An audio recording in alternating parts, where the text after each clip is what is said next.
Hello friends, welcome to my classes. I hope you all are doing great. मैं रश्मि श्रीवास्तव। आज से हम शुरू करने वाले हैं साइंस।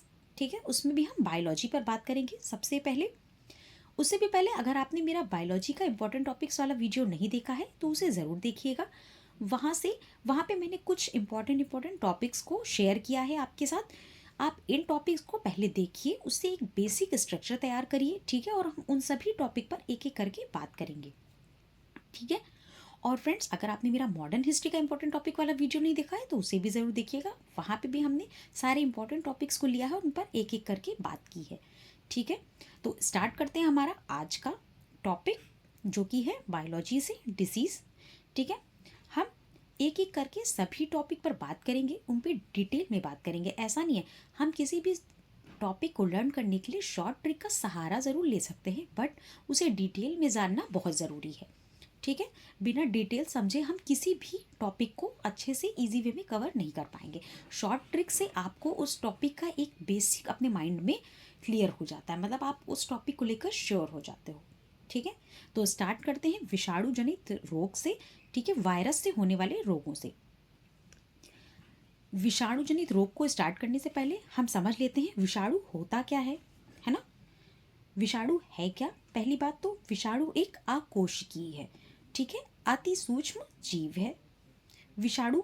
उसके बाद ये केवल जीवित कोशिकाओं में ही वंश वृद्धि करते हैं। विषाणु जो होते हैं ये केवल जीवित कोशिकाओं में ही वंश वृद्धि करते हैं, और इन्हें निर्जीव एवं सजीव के बीच की कड़ी भी कहते हैं। यानी कि ये निर्जीव होता है लेकिन व्यवहार करता है सजीव की तरह। ठीक है, तो इस तरीके से आपसे यहाँ पे विषाणु से भी कुछ क्वेश्चन पूछे जाते हैं। और ये जो मैं यहाँ पे जितनी बातें कर रही हूँ उन एक एक क्वेश्चंस का मतलब है, क्योंकि वो किसी न किसी आपके एग्जाम में किसी न किसी ईयर में पूछे गए हैं। ठीक है, आपसे पूछा गया है, विषाणु दे देगा, पूछेगा कोशिकीय है आकोशिकीय है, तो विषाणु क्या है? आकोशिकीय है। ठीक है, अब बात कर लेते हैं हमारी ट्रिक पर। ट्रिक है रेखा हमें हिट करके पोइचे छोड़ गई। देखिए, हम किसी भी चीज़ को पढ़ने के लिए शॉर्ट ट्रिक ले लेते हैं, है ना। अब उसका तरीका फ़नी हो सकता है या फिर कोई भी तरीका हो, हमें सिर्फ हमारे जो टॉपिक है उसको लर्न करना है। ठीक है, इससे मतलब होना चाहिए। रे से आपका रेबीज हो गया, खा से खसरा, हा से हर्पीज, में से आपका मेनिंजाइटिस, हे से हेपेटाइटिस, डा से ट्रकोमा, फिर करके आपका साइलेंट होगा, पो से आपका पोलियो हो गया, एड्स, चेचक, छोटी माता, डेंगू, गलसुआ और इन्फ्लुएंजा।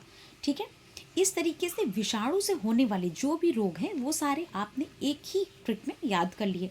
अब हम इन पर थोड़ा डिटेल में बात कर लेते हैं, क्योंकि पूछा जाता है रेबीज किस चीज़ से हुआ? वायरस से तो होता है। ठीक है, रेबीज में कौन सा आपका जो अंग है वो प्रभावित होता है? ठीक है, खसरा से क्या दिक्कत होती है? तो चलिए देख लेते हैं। रेबीज जो है इससे आपका ब्रेन प्रभावित होता है, यानी मस्तिष्क प्रभावित होता है। फिर बात करते हैं खसरा की। तो जो खसरा है ये बच्चों में होता है। ठीक है, और इसकी अभी तक कोई दवा नहीं बनी है, तो ये आपको याद रखनी है। ठीक है, और ये विषाणु जनित रोग है। फिर बात करते हैं हर्पीज़ की। हर्पीज़ जो होता है ये छोटी चेचक की तरह होता है। इससे जो इफेक्टेड एरिया है वो है आपका स्किन।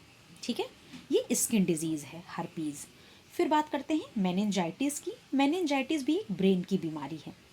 ठीक है, और विषाणु, हाँ एक क्वेश्चन आपका रह गया, विषाणु की खोज किसने की थी? विषाणु की खोज की थी इवानोवस्की ने। ठीक है, तो ये भी आपको याद रखना है। मेनिंजाइटिस पर हम थे। मेनिंजाइटिस जो है आपकी ब्रेन की बीमारी है। उसके बाद हेपेटाइटिस। ठीक है, हेपेटाइटिस क्या है? हेपेटाइटिस भी आपका वायरस से होता है। ये 3 टाइप के होते हैं। ठीक है, इसमें जो प्रभावित होता है, प्रभावित अंग कौन सा है? तो ये आपका लीवर यानी कि यकृत प्रभावित होता है, और ये आरएनए वायरस से होता है। इसमें लीवर में सूजन और जलन होती है, तो ये भी आपको याद रखना। और ये सारे क्वेश्चन आपके एग्जाम में पूछे गए हैं।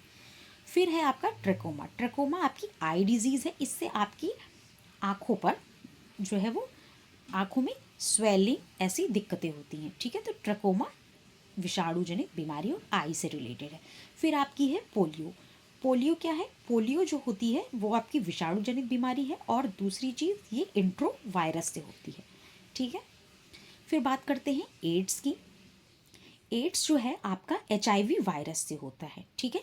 एड्स किससे होता है? HIV वायरस से होता है।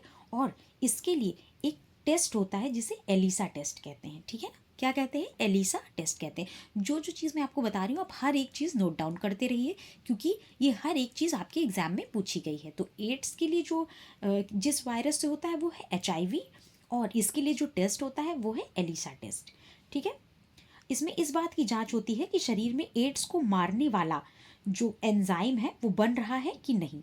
इसकी जो दवा होती है एड्स की, उसे प्रेप कहते हैं, तो ये भी आपको पता होना चाहिए। दूसरी बात, चेचक। चेचक है आपका, ठीक है। चेचक जो होता है आपका वेरिओला नामक जो वायरस है उससे होता है, ठीक है। तो ये भी आपको याद रखना है। अब ये महामारी नहीं है। और एक और बात, पोलियो की बात करते हैं तो 2013 से ही पोलियो को भारत से ख़त्म कर दिया गया था, ठीक है। तो ये भी आपको याद रखना है कि जो पोलियो है वो अब भारत में उसके केस बहुत कम हैं, ठीक है। उसके बाद बात कर लेते हैं डेंगू की। डेंगू में आपकी प्लेटलेट्स की कमी हो जाती है, अक्सर आप सुनते होंगे, तो ये भी आपको याद रखना है। फिर होता है गलसुआ और ई से इन्फ्लुएंज़ा। इन्फ्लुएंज़ा जो है ये फ्लू होता है, ये मच्छर से होता है, ठीक है। स्वाइन फ्लू आपने सुना होगा और बर्ड फ्लू, है ना। तो इन्फ्लुएंजा ये भी आपको याद रखना है।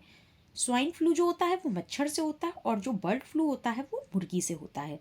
तो इस तरह से हमने एक शॉर्ट ट्रिक के माध्यम से विषाणु से जो वायरस से होने वाली डिसीज़ है उनको भी कवर किया, प्लस उनसे रिलेटेड जो भी डिटेल पूछी जाती है वो भी एक ही वीडियो में कवर किया। आई होप आपको ये टॉपिक अच्छे से समझ में आया होगा और क्लियर हुआ होगा। मिलते हैं नेक्स्ट वीडियो में, तब तक के लिए टेक केयर।